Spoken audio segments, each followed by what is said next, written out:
میں ایک بیوہ عورت ہوں اور میری 3 بیٹیاں ہیں جن کی پرورش میں نے اپنے ہاتھ سے سوت دھاگا کاٹ کر کرتی ہوں۔ کل ہی میں نے اپنا کاتا ہوا سوت ایک سرخ کپڑے میں باندھا اور بازار جانے لگی تاکہ اسے بیچ کر اپنے بچوں کے لیے کھانے پینے کا سامان خرید سکوں۔ السلام علیکم شہزادیوں، آج میں آپ کے سامنے حضرت داؤد علیہ السلام کے پاس آنے والی ایک عورت کا قصہ بیان کروں گی۔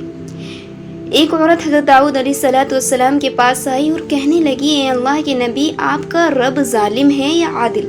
حضرت داؤد علیہ السلام نے فرمایا، افسوس ہے تم پر، وہ تو سراپا عادل ہے جو کبھی ظلم نہیں کرتا۔ پھر آپ نے اس سے پوچھا، تم کہنا کیا چاہتی ہو؟ عورت نے بتایا، میں ایک بیوہ عورت ہوں اور میری 3 بیٹیاں ہیں جن کی پرورش میں اپنے ہاتھوں سے سوت دھاگا کاٹ کر کرتی ہوں۔ کل ہی میں نے اپنا سوت کاتا ایک سرخ کپڑے میں باندھا اور بازار جانے لگی تاکہ اسے بیچ کر اپنے بچوں کے لیے کھانے پینے کا سامان خرید سکوں۔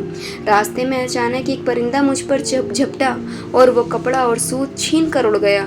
میں اکیلی اور غمزدہ رہ گئی اور اب میرے پاس اپنے بچوں کا پیٹ بھرنے کے لیے کچھ بھی نہیں ہے۔ ابھی وہ عورت حضرت داؤد علیہ السلام سے یہ بات کر ہی رہی تھی کہ آپ کے دروازے پر دستک ہوئی۔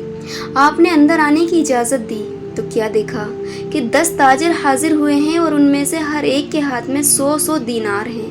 انہوں نے عرض کیا، اے اللہ کے نبی، یہ مال کسی مستحق کو دے دیجیے۔ حضرت داؤد علیہ السلام نے ان سے پوچھا، تمہارے اس مال کو یہاں لانے کا سبب کیا ہے؟ انہوں نے جواب دیا، اے اللہ کے نبی، ہم ایک کشتی بحری جہاز میں سوار تھے کہ اچانک تیز طوفانی ہوا چلی اور ہم غرق ہونے کے قریب پہنچ گئے۔ اسی دوران ہماری کشتی میں ایک سوراخ ہو گیا۔ اچانک ایک پرندے نے ہمارے اوپر ایک سرخ کپڑا گرایا جس میں سوت دھاگا تھا۔ ہم نے فوراً اس سوت اور کپڑے سے کشتی کا وہ سوراخ بند کر دیا جس سے ہوا کا دباؤ کم ہوا۔ سوراخ بند ہو گیا اور ہم ڈوبنے سے بچ گئے۔ اس وقت ہم سب نے اللہ کے لیے یہ نظر منت مانی تھی کہ ہم میں سے ہر شخص 100 دینار صدقہ کر دے گا۔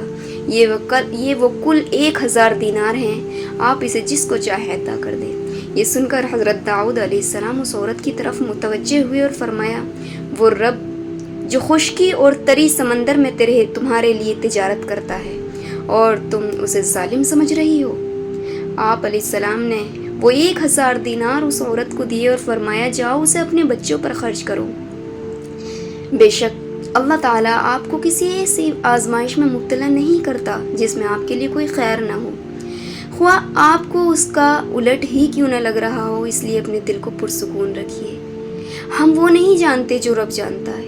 اگر آزمائش نہ ہوتی تو یوسف علیہ السلام اپنے والد کی گود میں بس ایک لاڈلے بچے ہی رہتے، لیکن آزمائشوں اور مصیبتوں کے بعد ہی وہ عزیز مصر بنے۔ کیا ہم اس کے بعد بھی دل چھوٹا کریں گے؟ کامل یقین رکھیں کہ صبر کے بعد یقیناً کوئی ایسی چیز آپ کی منتظر ہے جو آپ کو حیران کر دے گی اور آپ کو ماضی کی تمام تلخیاں اور دکھ بھلا دے گی۔